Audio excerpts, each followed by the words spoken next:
Toda la Biblia se trata de Jesús. Él es el tema central de toda la Escritura. De pasta a pasta, la Biblia nos habla de Cristo. ¿Qué tal, hermanos? Continuamos con nuestra serie del libro de Mateo. Hoy vamos con Mateo capítulo 12, un capítulo un poco larguito. A simple vista parece que tiene un montón de temas variados o diversos. Pero si hay algo que sobresale aquí en Mateo 12 es que toda la palabra se trata de Cristo. Mire, aún el Antiguo Testamento y los temas que se ven ahí en el Antiguo Testamento en realidad apuntan a Cristo Jesús. Cuando usted y yo sabemos eso, tenemos la llave para entender de corazón la Biblia y poderla poner en práctica. Para que tu lectura diaria sea de edificación, tiene que ser una lectura cristocéntrica de la Biblia. Y eso es una gran bendición. Por ejemplo, el día de reposo. En el Antiguo Testamento se habla del día de reposo, era el sábado. Pero Cristo dice que en realidad el día de reposo nos habla de Él. Él dice aquí que Él es Señor del día de reposo.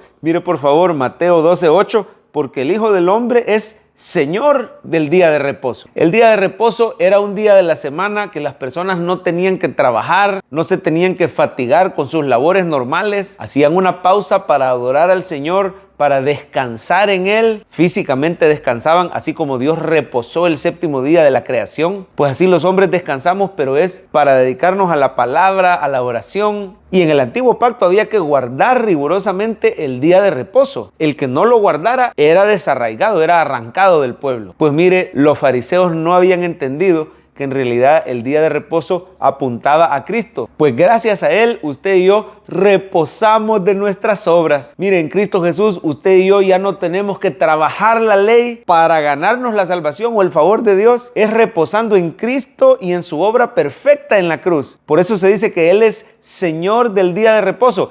Él trabajó, Él cumplió la ley para que yo pueda descansar y sin obras yo puedo ser justificado. Tengo el favor, tengo la gracia de Dios, pero todo esto es gracias a Cristo Jesús. Él es el verdadero día de reposo. Por eso ahí puede leer usted en casa en Mateo 12 que Él sanó a un hombre con la mano seca. Era una especie de parálisis en sus miembros superiores, en sus extremidades, y el Señor lo sanó en día de reposo, pero los fariseos y los principales ahí en la sinagoga se oponían y decían, no es lícito sanar en día de reposo. Imagínese usted qué espíritu religioso más ciego, teniendo al Hijo de Dios enfrente, que estaba haciendo milagros de misericordia por las personas. Pero ellos con ese legalismo rígido no habían entendido que el día de reposo se trata de Cristo y que en Cristo es más importante hacer misericordia. Por eso el Señor no tenía problema que sus discípulos arrancaran espigas en día de reposo y comieran. Y les da el ejemplo ahí de David, que entró con su gente y comió los panes de la proposición. Ahí lo puede leer usted en casa, estamos en Mateo 12. Por eso Jesús no tenía problema con sanar al hombre de la mano seca en día de reposo, porque el día de reposo se trata de Cristo. No solo el día de reposo,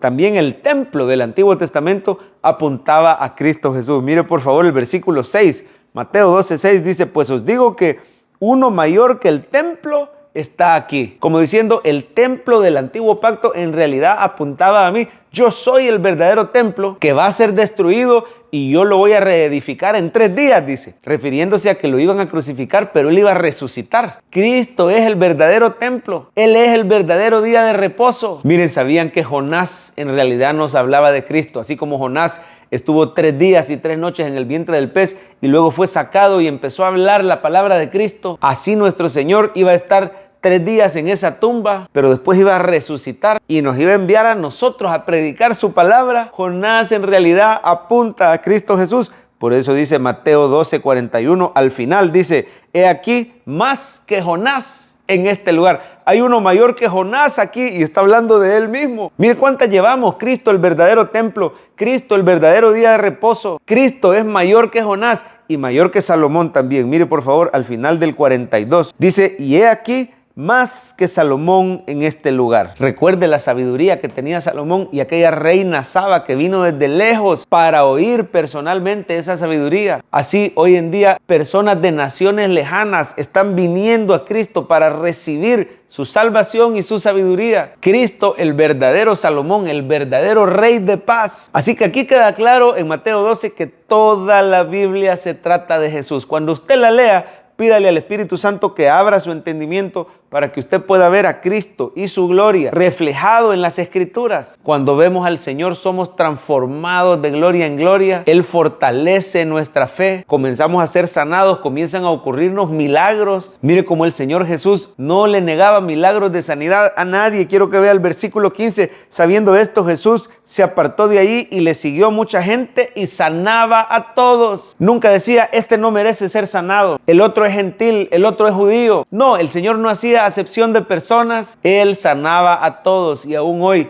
el Señor sigue sanando. Veámoslo diariamente en las páginas de las Escrituras. No dejemos de congregarnos, porque ahí en congregación somos animados. El Señor dice aquí en Mateo 12 que aquellos que creemos en Cristo somos la familia del Señor. Así lo dice ahí en el 50, dice: porque todo aquel que hace la voluntad de mi Padre que está en los cielos, ese es mi hermano, hermana y madre. Mi verdadera familia son los que creen en mí. Eso es lo que estaba diciendo el Señor Jesús. Mire, sabía que usted y yo tenemos una familia más grande que nuestra familia de sangre, y es nuestra iglesia, nuestra congregación, los hermanos en Cristo. Por eso no falte a su iglesia, donde juntos escuchan palabra y ven a Jesús en las Escrituras, porque Él es el centro de la Escritura. Por último, termino con esto: no deje de compartir el Evangelio de Jesús, aunque no todos crean. Es un hecho que muchas personas van a rechazar. Si al Señor Jesús le rechazaban su mensaje los duros de corazón, los fariseos. Mire, aquí en este capítulo vemos que lo acusaron